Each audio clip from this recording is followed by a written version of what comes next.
तुम ही मेरे future CA साहब, सीए कर रहे हैं बट यही नहीं पता कि सीए का काम क्या होता है, सीए बनने के बाद में हम क्या एक्चुअली में करने वाले हैं। तो आज की वीडियो को पूरा जरूर देखिएगा। मैंने बड़ी ही डिटेल में समझाया बच्चों को पढ़ाते हुए कि एक सीए क्या क्या काम आज के टाइम पे करता है। वीडियो को अंत तक देखने के बाद में आपको भी समझ में आ जाएगा कि एक सीए के क्या क्या काम होते हैं और कैसे हमको हमारे करियर को आगे लेके जा। मोदी जी का स्टेटमेंट कि एक सीए के साइन तो प्राइम मिनिस्टर के साइन से भी ज्यादा इंपॉर्टेंट है, वो उन्होंने इसीलिए कहा था अकाउंटेंट्स को बहुत अच्छे अच्छे पैकेजेस। को इनकम टैक्स का नोटिस आ गया है, मेरे को जीएसटी का and fair, true and fair सही कहने में तो काफी सारी घपलेबाजी हो सकती है। महाभारत का एरियाज ऑफ सर्विस आप क्या क्या कर सकते हैं। सबसे पहला maintenance of books of account. खोल लीजिएगा इस पेज को और अंडरलाइन भी कर लीजिएगा। अच्छा जी, ऐसा है क्या? पहला काम क्या होगा आपका, maintenance of books of accounts. Books of account, journal, ledger, trial balance, P and L balance sheet को मेंटेन करना। सर हम जर्नल लेजर थोड़ा ना बनाएंगे दोस्तों, सच बात बताऊं तो ये जो जर्नल लेजर ये है ना, ये तो बस आपकी कंसेप्चुअल क्लैरिटी के लिए था। असल लाइफ में आप जर्नल डालोगे और उधर पी&एल बैलेंस शीट बना हुआ मिलेगा। कभी अब अगर आप लोगों का बिजनेस हो तो जाइएगा, छोटे से छोटी कंपनी भी टैली सॉफ्टवेयर देखते हैं, जर्नल डालते हैं, पी&एल बैलेंस शीट बनता है। बड़ी से बड़ी कंपनी भी पीओ बनाते हैं, जर्नल डालते हैं, एंट्री डालते हैं और पूरे के पूरे अकाउंट्स, फाइनेंशियल स्टेटमेंट तैयार मिलते हैं। तो हमारा पहला काम क्या है दोस्तों, maintenance of books of account. Obviously हम अकाउंटिंग सीख रहे हैं इतना तो हम ये मेंटेन कर सकते हैं। दूसरा हमारा काम पे स्टैट्यूटरी ऑडिट। स्टैट्यूटरी ऑडिट सबसे इंपॉर्टेंट काम एक सीए साहब का, स्टैट्यूटरी ऑडिट। दोस्तों हर एक लिमिटेड कंपनी को, जो भी लिमिटेड कंपनी है उनको लॉ के द्वारा it is a statutory requirement. Statue, ये स्टैच्यू का मतलब पता है क्या होता है? मैं क्यों आपको लॉ पढ़ाने लग गया यार, ये आपकी लॉ की मैम आपको अच्छे से पढ़ाएगी। एक बच्चा मुझे बोल रहा था कि सर आप लॉ क्यों नहीं पढ़ाते। दोस्तों मेरी पर्सनैलिटी थोड़ी सी क्रिमिनल वाली है, इसलिए मैं लॉ नहीं पढ़ाता, ठीक है, इसलिए मैं अकाउंट्स पढ़ा रहा हूँ। क्या बढ़िया था। स्टैच्यू का मतलब होता है दोस्तों लॉ।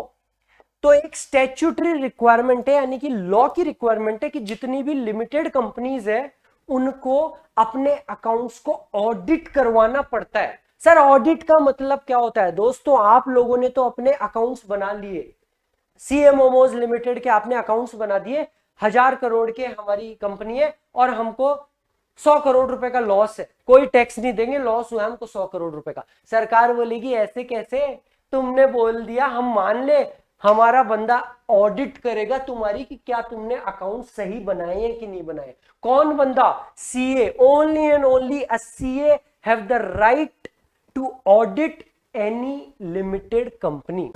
Oh my God!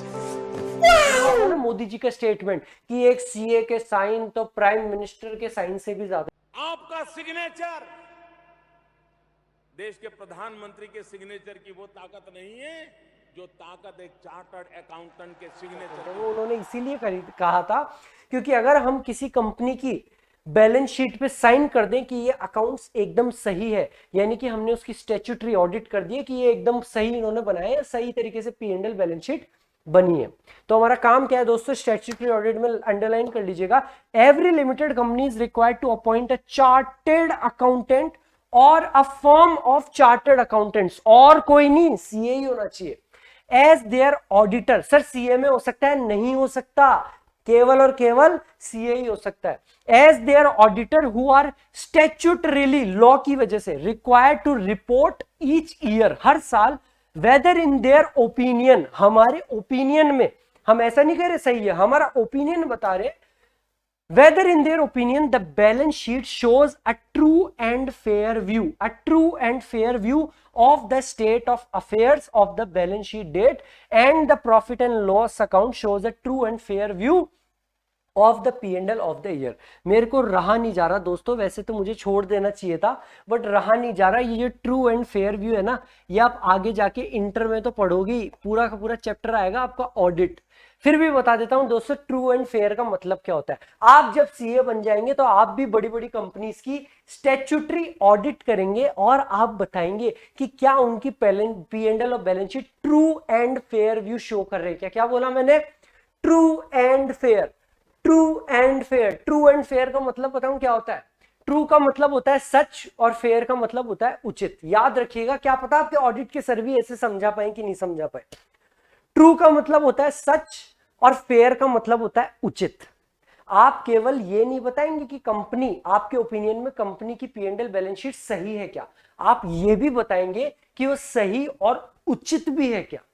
क्योंकि सही कहने में तो काफी सारी घपलेबाजी हो सकती है। महाभारत का वो एग्जाम्पल ध्यान है, जब द्रोणाचार्य को कहा जाता है कि अश्वत्थामा मर गया है, वो बात सच थी पर उचित नहीं थी। अश्वत्थामा मरा था पर एक हाथी, एक अश्वत्थामा नाम का हाथी मरा था, तो वो बात सच थी पर उचित नहीं थी।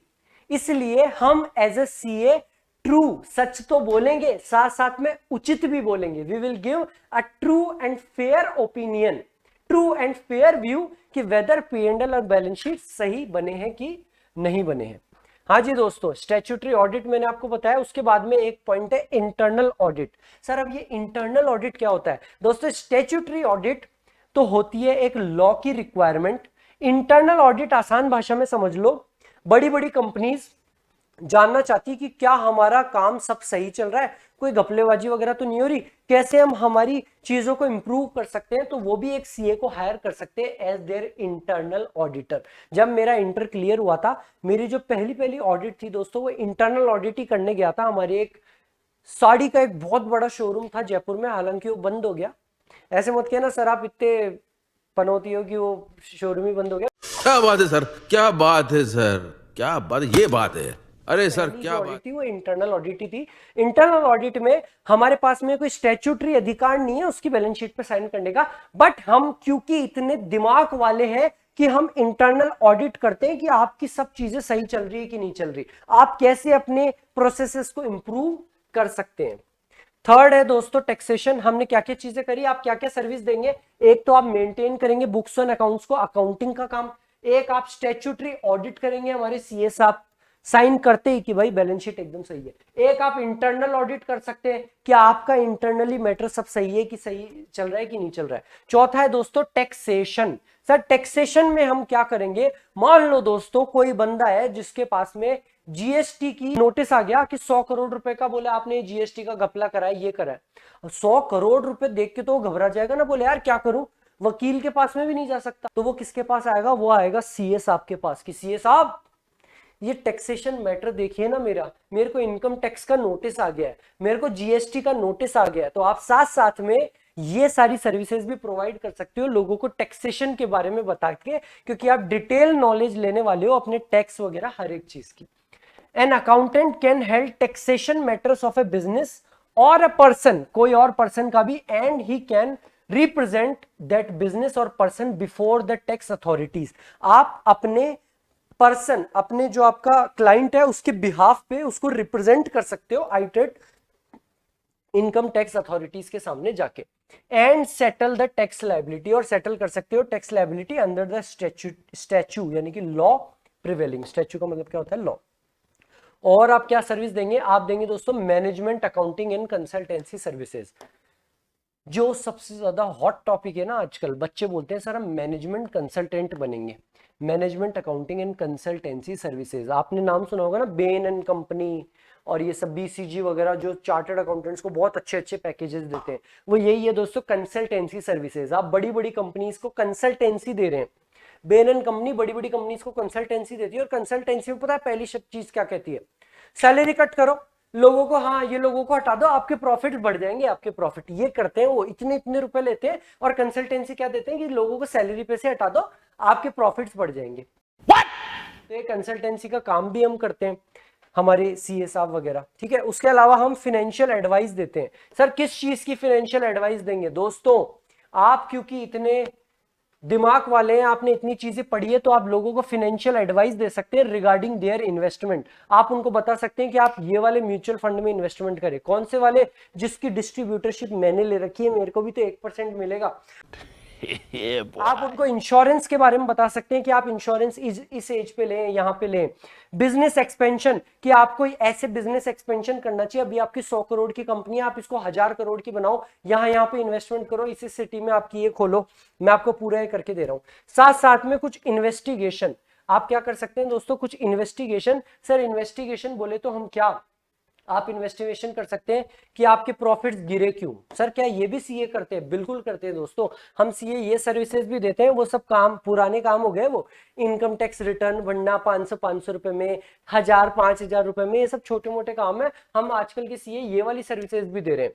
To ascertain why profits have fallen, profit क्यों गिरे आपके। To achieve greater efficiency in management, आप और अच्छी एफिशिएंसी ले पाओ। साथ साथ में हम ये भी कुछ सर्विसेज है जो हम दिया करते हैं। Share registration work, company formation, आपको कंपनी फॉर्म करनी है वो वाला, आपको जीएसटी का रजिस्ट्रेशन करना है, सेक्रेटरी वर्क करना है, आर्बिट्रेशन करना है। अब दोस्तों अगर मैं आपको एक एक पॉइंट समझाने लग गया ना, मैं चाहूँ तो आपको डिटेल में एक एक चीज समझा सकता हूँ कि ये आर्बिट्रेशन क्या होता है, ये चीज क्या होती है। बट अगर मैं ये सारी चीजें डिटेल में चलाने लग गया तो हमारी क्लास 10 घंटे की हो जाएगी। तो मैंने आपको सारी चीजें बता दी।